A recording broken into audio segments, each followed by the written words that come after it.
aşkı bildiğin günler oldu mu? Bana günler verdiğin tatlı nameler mevsim oldu mu? Hiç yüzünden darılma, her güzel şeye alınma, bitikten mutsuz anılmaz. Alın yazınsa sildin çoktan, peşinden gelirsen, aşk için direnirsen, nerede yanlış bilirsen, çözmeyi düşünürsen, belki bir gün bulursun, ama sen onu da unutursun. Boş ver, boş ver. Yüreğinden yaralı bizim hikayemiz, kaderinden kalanı silsen de gitmiyor. İki sohbet arasında bütün mesafemiz, geldim anlamıyor.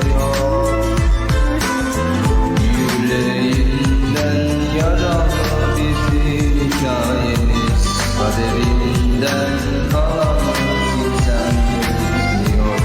İki sohbet arasında bütün mesafemiz, sevdim anlamıyor.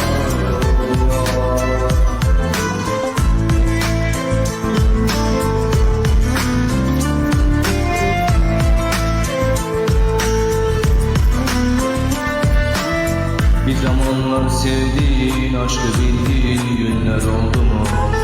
Bana günler verdiğin tatlı nameler gerçek oldu mu?